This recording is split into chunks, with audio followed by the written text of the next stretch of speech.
আসসালামু আলাইকুম। এটিএন বাংলা সংবাদে সবাইকে স্বাগত জানাচ্ছি। আফরোজ আক্তার কামাল। শুরুতে বিআরবি কেবলস সংবাদ শিরোনাম। খালেদা জিয়া দেশের মানুষকে ডাল ভাত খাওয়াতে ব্যর্থ হলেও বর্তমান সরকার মাছ ভাত নিশ্চিত করেছে বললেন প্রধানমন্ত্রী।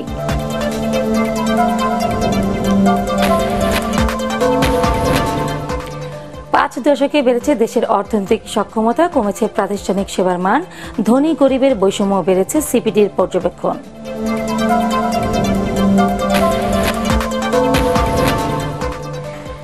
আবারও বাড়ল বোতলজাত সয়াবিনের দাম, লিটারে ৪ টাকা বাড়িয়ে ১৬৭ টাকা নির্ধারণ। পাম অয়েলের খুচরা মূল্য ১৩৫ টাকা।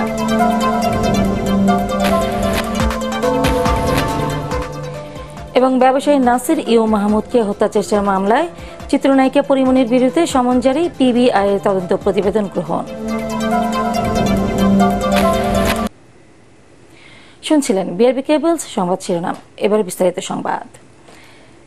খালেদা জিয়া দেশের মানুষকে ডাল ভাত খাওয়াতে ব্যর্থ হলেও আওয়ামী লীগ সরকার মাছ ভাতের নিশ্চয়তা দিয়েছে বলে মন্তব্য করেছেন প্রধানমন্ত্রী শেখ হাসিনা। বৃহস্পতিবার রাজধানীতে প্রাণী সম্পদ সেবা সপ্তাহের উদ্বোধন করে তিনি বলেন, খাদ্য নিরাপত্তার পাশাপাশি পুষ্টির চাহিদা পূরণে কাজ করছে সরকার। এই সময় গবেষণা ও উন্নত প্রযুক্তির মাধ্যমে প্রাণী সম্পদের উৎপাদন বাড়ানোর তাগিদ দেন প্রধানমন্ত্রী। বিস্তারিত আপেল মাহমুদের রিপোর্টে। রাজধানীর আগারগাঁয়ে পুরাতন বাণিজ্য মেলার মাঠে আয়োজন করা হয়েছে প্রাণী সম্পদ সেবা সপ্তাহ ও প্রদর্শনী। গবাদি পশুর উৎপাদন বাড়ানোর পাশাপাশি মাছ ও দুগ্ধজাত পণ্যের বাজার সৃষ্টি করাই এর লক্ষ্য। প্রায় ৪০০টি স্টল নিয়ে আয়োজিত প্রদর্শনীর উদ্বোধন করেন প্রধানমন্ত্রী শেখ হাসিনা। প্রাণী সম্পদের উন্নয়নে সরকারের অবদান তুলে ধরে প্রধানমন্ত্রী বলেন, নিজেদের খাদ্য নিজেদের উৎপাদন করতে হবে। মানুষের স্বাস্থ্যগত দিকটি খেয়াল রেখে গবাদি পশু পালনের পরামর্শ দেন তিনি। হাঁস, মুরগি, গরু, ছাগল, ভেড়া যাই আমরা উৎপাদন করি, মহিষ, সেগুলিকে আমরা কিভাবে লালন পালন করছি, কিভাবে সেগুলি যখন এগুলি জবাই করা হয় স্বাস্থ্যসম্মতভাবে করা হচ্ছে কিনা, বিদেশে রপ্তানি করতে গেলে তাদের কতগুলি নিয়ম আছে সেটা মেনে আমরা করি কিনা, বা সেগুলি প্যাকেটজাত করতে গেলে সেই নিয়ম অনুযায়ী করা হচ্ছে কিনা, সে বিষয়গুলি কিন্তু আমাদের বিবেচনায় নিতে হবে, নিয়ে আমরা করতে পারি। এইভাবে আমরা যদি করতে পারি তাতে দেশের মানুষের চাহিদা মিটিয়েও আমরা কিন্তু বিদেশে রপ্তানি করতে পারবো। বিএনপি সরকারের সমালোচনা করে প্রধানমন্ত্রী জানান, দেশ এখন মাছ মাংস উৎপাদনে স্বয়ংসম্পন্ন। যে আমাদের আগে যারা ক্ষমতায় ছিলেন, যেমন খালেদা জিয়া ঘোষণা দিল যে দেশের মানুষকে ডাল ভাত খাওয়াবে, সে ডাল ভাত খাওয়াতেও কিন্তু ব্যর্থ হয়েছিল। এরপর ২০০৭ সালে আসলো তত্ত্বাবধায়ক সরকার, মেজর জেনারেল মঈনুদ্দিন আবার ঘোষণা দিলেন আলু খাওয়ার জন্য, যে মানুষ ভাত পাচ্ছে না তাতে কি আছে, আলু খাবে। তো কেউ আমাদের ডাল ভাত খাওয়াতে চাইলো, কেউ আমাদের আলু খাওয়াতে চাইলো। মাছে ভাতে বাঙালি আমরা, তা আমার মাছে ভাতে বাঙালি, মাছ ভাত পেলেই তো যথেষ্ট, সেটাই তো আমরা চাই, বলেন ঠিক কিনা। যুব সমাজকে উদ্যোক্তা হবার উৎসাহ দিয়ে প্রধানমন্ত্রী শেখ হাসিনা বলেন, পশুপালনে বেসরকারি খাতকে সব ধরনের সহায়তা করবে বর্তমান সরকার। আপেল মাহমুদ, এটিএন বাংলা, ঢাকা। দেশের গণতান্ত্রিক ধারাবাহিকতা ও স্থিতিশীলতা বিনষ্টে বিএনপি লাগাতারভাবে চক্রান্ত ও অপতৎপরতায় লিপ্ত হয়েছে বলে অভিযোগ করেছেন আওয়ামী লীগ সাধারণ সম্পাদক ওবায়দুল কাদের। তিনি বলেন, আইনের প্রতি শ্রদ্ধাশীল নয় বলেই বিএনপি নেতারা বিরোধী দল দমনের মিথ্যা অভিযোগ তুলে সন্ত্রাসীদের সুরক্ষা দেওয়ার অপচেষ্টা করছে। দলের দপ্তর সম্পাদক বিপ্লব বড়ুয়ার সই করা বিবৃতিতে বিএনপি মহাসচিব সহ দলটির নেতাদের উদ্দেশ্য প্রণোদিত মিথ্যা, বানোয়াট ও মন গড়া বক্তব্যের নিন্দা ও প্রতিবাদ জানিয়ে ওবায়দুল কাদের এসব কথা বলেন।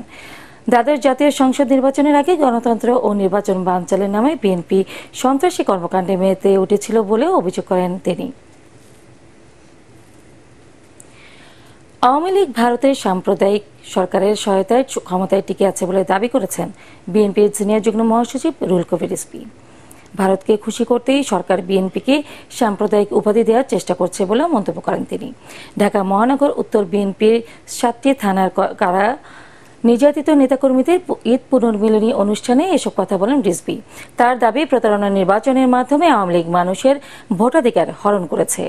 গণতন্ত্রকামী মানুষের উপর জেল জুলুম করে বেশি দিন ক্ষমতায় থাকা যাবে না বলে মন্তব্য করেন বিএনপি নেতারা। যারা মত প্রকাশের স্বাধীনতা চায় যারা অবাধ সুষ্ঠু নির্বাচন চায় তারা থাকবে কারাগারের ভিতরে। আর সন্ত্রাসী, মাফিয়া, ডাকাত, চোর এরা আজকে সর্বত্র দাপিয়ে বেড়াচ্ছেন। তাই যতই নিপীড়ন নির্যাতন হোক, বিএনপির মাথা বলবীর চির উন্নতম মুশকিল।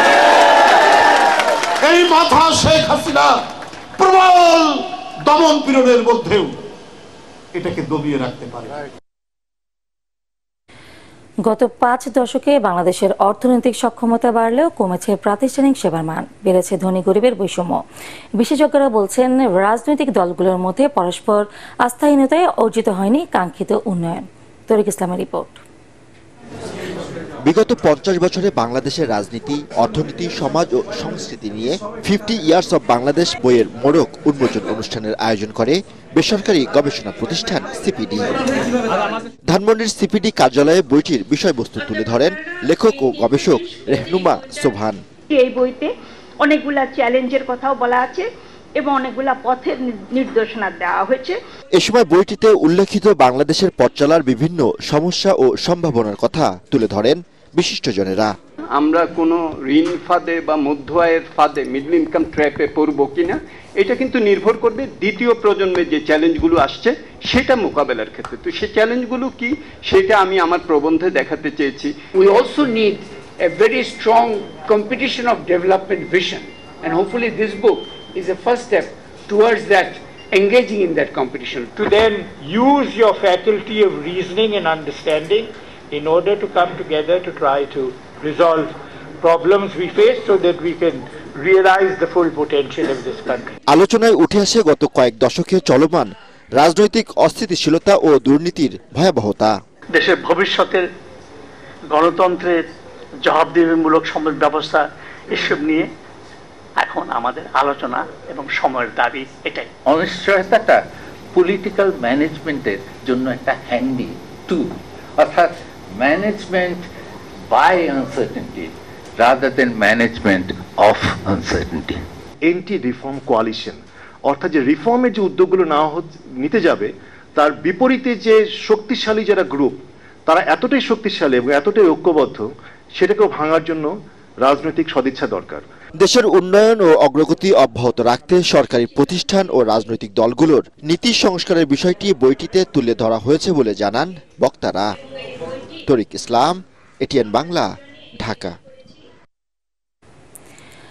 আবারও বাড়ল বোতলজাত সয়াবিনের তেলের দাম।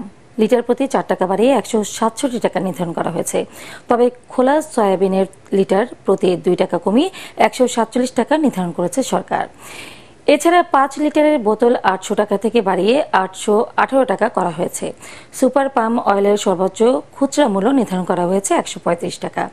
বৃহস্পতিবার দুপুরে সচিবালয়ে নিজ দপ্তরে ব্রিফিংয়ে বাণিজ্য প্রতিমন্ত্রী আহসানুল ইসলাম টিটু জানান, Bangladesh vegetable oil refiners and Vanaspati manufacturers অ্যাসোসিয়েশনের সুপারিশ ও ট্যারিফ কমিশনের অনুমোদন ক্রমে এই দাম করা হয়েছে। আজ থেকে তেলের নতুন দাম কার্যকর হবে। প্রতিমন্ত্রী বলেন, দাম কমানোর চেষ্টা থাকলেও না বাড়িয়ে বিকল্প ছিল না। আগামীকাল থেকে এই মূল্য ওনাদের মিলগেট থেকে ওনারা কার্যকরী করবে। অনেক হার্ড নেগোসিয়েশনের পরে কিন্তু এটার ফলাফল আসছে। তো ওনারা 10 টাকায় স্টিক ছিল এবং আমরা কিন্তু চেষ্টা করেছি এবং ওনাদের কষ্ট হয়েছে। আমি আবার একটা জিনিস বলি আপনাদের, এই যে ভোক্তাদের অধিকার রাখার জন্য আমাদের ব্যবসায়ীরা কিন্তু 10 টাকা লাভ না করে 4 টাকা 6 টাকা কম মূল্যে দিচ্ছে। এটা কিন্তু মানে ওনারা পারতেছে, ওনারা অনেকগুলা পণ্য বাজারজাত করেন বলে। ব্যবসায়ী নাসির ইউ মাহমুদকে মারধর ও বোট ক্লাবে ভাঙচুরের মামলায় চিত্রনায়িকা পরিমণিকে আগামী 25 জুন হাজির হতে সমন জারি করেছেন আদালত। একই সঙ্গে পরিমণি ও তার কাস্টম ডিজাইনার জিমিকে অভিযুক্ত করে পিবিআইয়ের দাখিল করা তদন্ত প্রতিবেদন গ্রহণ করেছেন চিফ জুডিশিয়াল ম্যাজিস্ট্রেট আদালত। মামলার প্রতিবেদনে সন্তোষ জানিয়ে বাদী নাসির উদ্দিন মাহমুদ বলেন, হত্যা চেষ্টার অভিযোগ আমলে নিলে ন্যায় বিচার আরেক ধাপ ত্বরান্বিত হতো। মিজান শাহজাহানের রিপোর্ট। বিচারক সাইফুল ইসলামের আদালতে পরিমণির বিরুদ্ধে গ্রেপ্তারি পরোয়ানা জারির আবেদন করেন বাদীপক্ষের আইনজীবী। শুনানি শেষে গ্রেপ্তারি পরোয়ানা জারির আবেদন নাকচ করে পরিমণি ও জিমিকে হাজির হতে সমন জারি করেন আদালত। 323-এ আছে হচ্ছে মারধর আঘাত, আর 506 হচ্ছে ভয়ভীতি প্রদর্শন। এই দুটো ধারার বাইরেও ভাঙচুরের বিষয়টাও এই তদন্ত প্রতিবেদনে উঠে এসেছে। আদালতে জমা দেওয়া তদন্ত রিপোর্টে পিবিআই বলছে 2021 সালের 8 জুন রাতে আসামি পরিমণি অসৎ উদ্দেশ্যে বাদী নাসির মাহমুদকে ফাঁদে ফেলে বোট ক্লাবের নিয়ম উপেক্ষা করে বিনা পয়সায় মদ নিতে না পেরে এক পর্যায়ে নাসিরকে মারধর করে। তবে হত্যাচেষ্টার প্রমাণ পাননি তদন্ত কর্মকর্তা। অভিযুক্ত 3 আসামির মধ্যে ফাতেমা তুজ জান্নাত বনিকে অব্যাহতি দেওয়া হয় তদন্ত রিপোর্টে। আসলে আমি বলির পাটা হয়ে গেছি। আমাদের ক্লাবের যিনি সভাপতি উনি সরকারের একজন বড় পদস্থ পদে ছিলেন, স্বাভাবিকভাবে ওনার শত্রু ছিল। ওনাকে ওই যে কান টানলে মাথা, সেইরকম একটা বিষয় ছিল, মানে আমাকে কিছু করলে ওনার কিছু হবে, আমার বিরুদ্ধে চার্জশিট হওয়ার কথা না। তা দুর্ভাগ্যজনক হয়েছে, কিন্তু আজকে প্রমাণিত হয়েছে। পিবিআইকে আমি ধন্যবাদ দিব যে পিবিআই চূড়ান্তভাবে তারা এটা সুন্দরভাবে একটি তদন্ত করে রিপোর্ট দিয়েছে। সমন হাতে পাওয়ার পর মামলা মোকাবেলায় পরবর্তী পদক্ষেপ নেওয়া হবে বলে জানান পরিমণির আইনজীবী। পূর্বেই এই ঘটনায় নিয়ে একটি মামলা আছে পরিমণিবাদী হয়ে দায়ের করা, এবং এই বিষয় নিয়ে দ্বিতীয়বার অন্য কোনো মামলা হইতে পারে না। প্রতিবেদন অনুযায়ী আমলে নেয়ার বিষয় যদি থাকে পরবর্তী পদক্ষেপ আমরা তখন নির্ধারণ করব। এদিকে 2021 সালের 14 জুন ধর্ষণ চেষ্টা ও হত্যা চেষ্টার অভিযোগে পরিমণির করা মামলায় নাসির সহ 3 জনের বিরুদ্ধে অভিযোগপত্র জমা দেন তদন্ত কর্মকর্তা। বর্তমানে মামলাটি বিচারাধীন। মিজান শাহজাহান, এটিএন বাংলা, ঢাকা। পার্টিক্স খেলার খবর।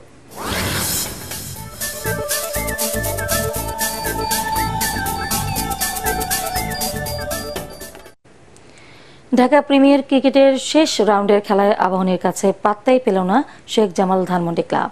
এক পেশে ম্যাচে তাদেরকে 10 উইকেটে হারিয়ে অপরাজিত চ্যাম্পিয়ন হয়েছে আবাহনী। মাত্র 89 রানে জয়ের টার্গেটে নেমে হেসে খেলে ম্যাচ জিতে নেয় আকাশী হলুদ শিবির।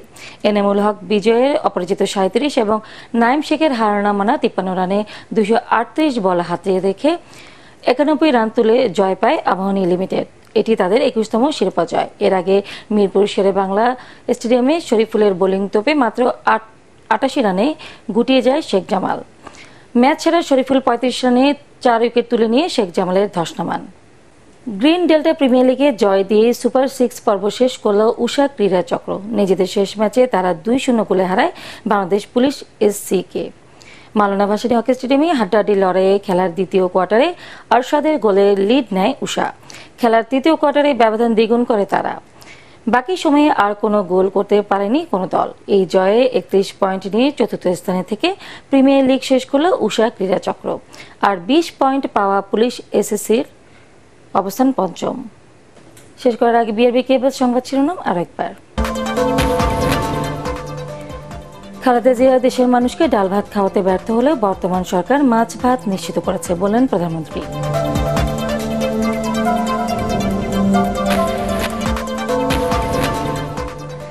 পাঁচ দশকে বেড়েছে দেশের অর্থনৈতিক সক্ষমতা, কমেছে প্রাতিষ্ঠানিক সেবার মান, ধনী গরিবের বৈষম্য বেড়েছে, সিপিডির পর্যবেক্ষণ।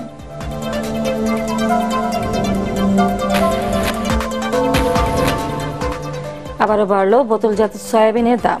লিটারে 4 টাকা বাড়িয়ে 167 টাকা নির্ধারণ। পাম অয়েলের খুচরা মূল্য 135 টাকা।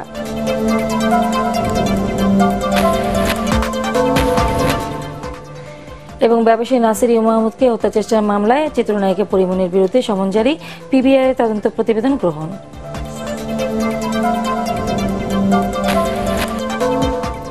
পরবর্তী সংবাদ দেখার আমন্ত্রণ জানিয়ে এখনকার মতো শেষ করছি। এটিএন বাংলার সংবাদ ইউটিউবে দেখতে ব্রাউজ করুন, YouTube/ATN Bangla News।